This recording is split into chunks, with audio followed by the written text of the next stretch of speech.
Now, remember, Mrs. Meyer will be back tomorrow and she'll be quizzing you on the first half of the sketchbook. This isn't a free day. She also wants you to start in on the second half of the sketchbook for next week.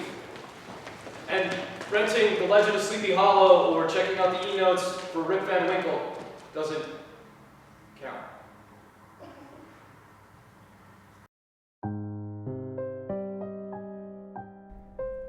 Some days you wake up and you wish you could forget. Forget the night before, forget that thing you said, or forget the way you just stared at the floor.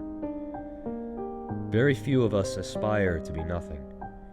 Each night when you go to sleep, every morning you wake up, you hope you have value. You wake up and look in the mirror. You look very familiar, but the surface ripples. The image distorts, and what's left behind is unrecognizable. An after image of what should be.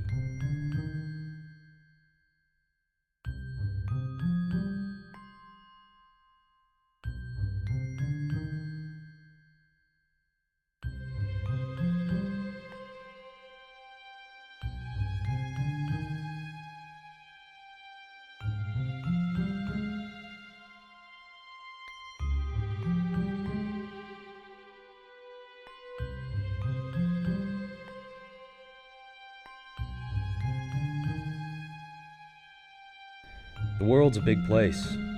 The ocean may be just a fishbowl, but it's still a really, really big fishbowl.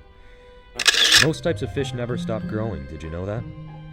They just get bigger and bigger, and the truly spectacular reach sizes no one would expect them to reach. Like a 14-foot sunfish. That was a real fish.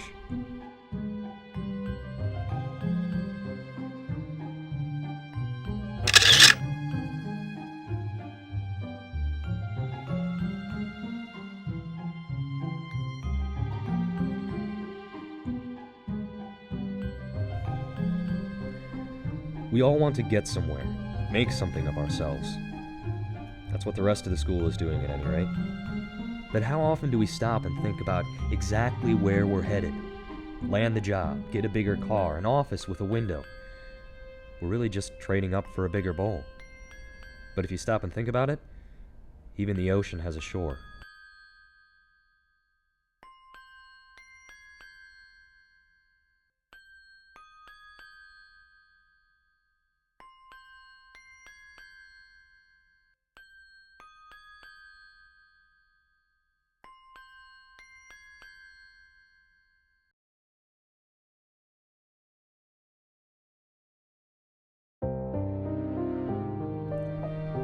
Other days, you wake up and you remember something you had forgotten.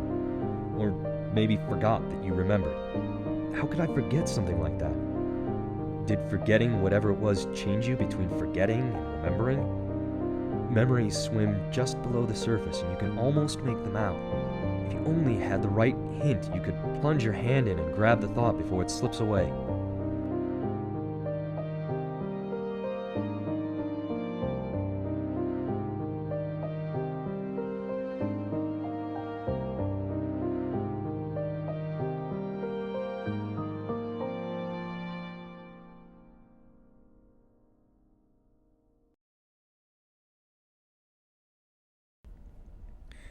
Ever been drift diving?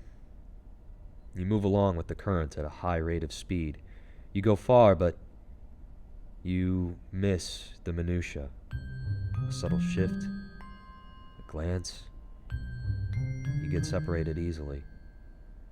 You can surface in the wrong spot entirely and find yourself alone with waves and sky.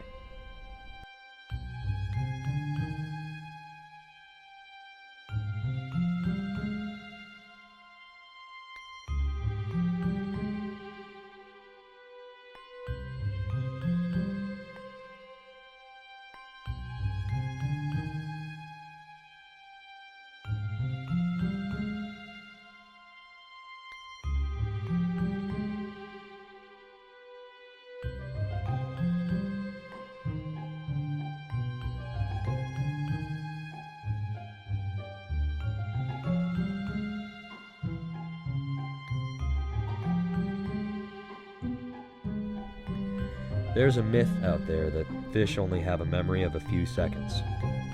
In fact, some scientists did an experiment where they taught fish how to escape from a net and then a year later presented them with the same challenge. They passed with flying colors. It turns out that fish don't actually sleep. At least, not in the traditional sense of the term. I mean, their eyes remain open.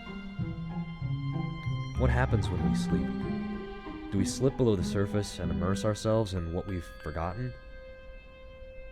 Wouldn't it just be better to wake up and not even realize that things are not the way they should be?